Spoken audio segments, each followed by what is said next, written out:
Big-ass, hairy, beady-eyed spiders. Ha ha ha.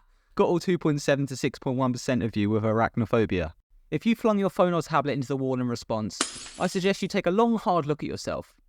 That's right, a picture made you do that, not a real spider. Kind of ridiculous, isn't it? That's what today's video is all about. Phobias. But are they as ridiculous as they might seem?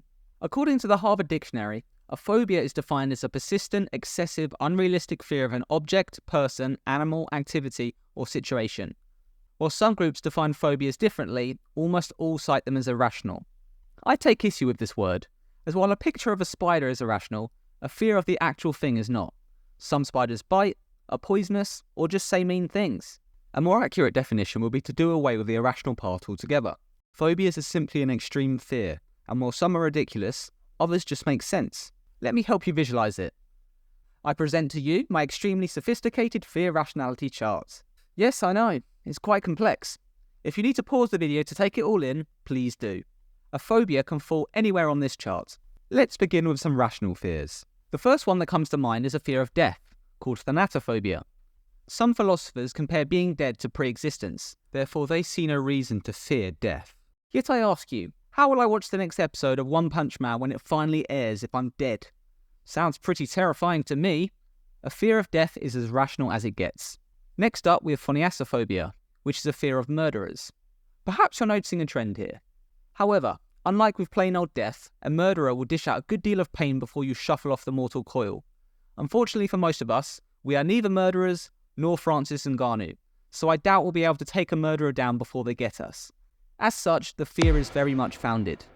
That being said, there are not too many murderers about, so the chances of one targeting you are very low. Therefore, worrying so intensely about murderers that you develop a phobia is rather extreme. Phoniasophobia fits in a little to the left of the fear of death.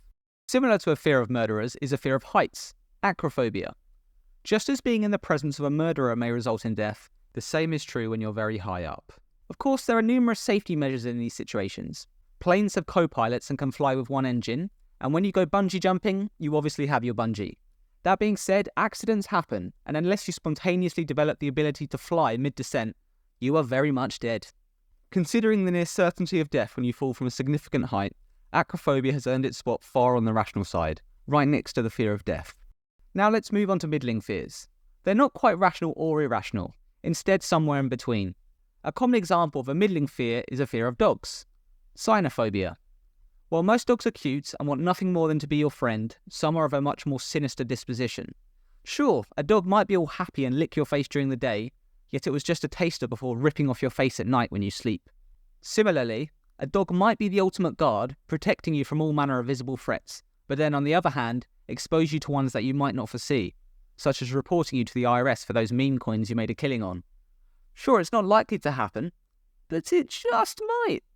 The threat of 5 years in prison and the potential loss of your face earn cynophobia a strong position in the middling category. Another middling fear is melissophobia, a fear of bees. As we all know, these little guys give a painful sting. However, Mother Nature, in all her cruelness, attached the stinger of bees to their digestive tract. This results in them being killed whenever they impart a sting. Therefore, it's quite literally in their best interest to leave everyone alone. So while a bee might sting you, you may never experience a sting in your entire life, and the risk is hardly large enough to develop a phobia of it. Some weirdos even develop a taste for bee stings, compulsively stinging themselves daily. It's a strange world we live in. Looking to our fear rationality charts, I feel melissophobia requires a spot in the middle. It's more irrational than a fear of dogs, but not quite as irrational as my last middling pick, a lesser known phobia called anticipatory anxiety. No phobia in the name. Not satisfying at all, I know. Anywho, this fear is rather broad and covers anxiety relating to anything in the future, be it known or unknown. This could be a fear over the potential of a sequel to the movie Cats, or anxiety over a scheduled public speech. Both equally scary prospects. If you think about it, we've probably all experienced anticipatory anxiety at some point or another. However, it's the more consistent sufferers I'm talking about here. Those who are fearful of unforeseen future events. Sure, we all have bad stuff in our future, but it's just part of life. And it doesn't make sense to be fearful of things we don't know will happen. Therefore, I'm sticking it ever so slightly in the middling section, borderlining on irrational. Now let's move on to the good stuff, the wacky, the ridiculous, the kind of things that make you want to shake some sense into someone. First up, it's megalophobia, the fear of huge things. Researchers aren't sure what causes it, perhaps a negative experience of some kind, but it doesn't make a shred of sense. This phobia groups all huge things, so be it a skyscraper, an elephant, or a large ship, a sufferer of megalophobia is afraid of all three. There's nothing universally dangerous about all large things, so the phobia is irrational. And how large does something have to be to trigger anxiety? Hey, pretty lady, look what I got.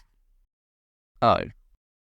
I get that some large things can be quite daunting, but to be fearful of anything large is straight ludicrous. I'm putting megalophobia comfortably in the irrational section. An even more ridiculous phobia is entomophobia, a fear of doors. It's closely related to agoraphobia and claustrophobia, the fears of leaving a safe environment and being in a confined space. Entomophobia, on the other hand, isn't just a fear of open doors, it's closed ones too. The reasoning being the uncertainty of what awaits on the other side, be it a crowd of people, an army of cockroaches, or a vampire waiting to be invited in. Clearly, sufferers have it rough, as doors are everywhere and it prevents them from leading a normal life. If I were them, I'd invest in a quality VR headset and become a minimum wage worker in some VR game. That way they never have to leave the comfort of their own home, so no doors. Hopefully VR doors don't count, because then you're kind of screwed. While a fear of doors may seem as silly as it gets, I can assure you that this is not the case. I've saved the best for last. The last phobia I want to discuss is melanophobia, the fear of the colour black. I figured this was a prerequisite for being a part of the KKK, but apparently that's something else. It turns out melanophobia extends to all dark colours, not just black, so going to bed is literal hell for these people, as is blinking. As far as phobias go, this has to be the most inconvenient and ridiculous phobia on this list. Dark colours are everywhere, and they present absolutely no risk. This is distinctly different from nyctophobia, which is a fear of the dark, or more specifically, usually imagined dangers in the dark. If you're suffering from melanophobia, my advice is to deal with it as soon as possible with counselling and gradual exposure. There's no way to go about life being afraid of dark things, and whatever you do, absolutely do not turn on high contrast mode on your PC. You might just have a heart attack.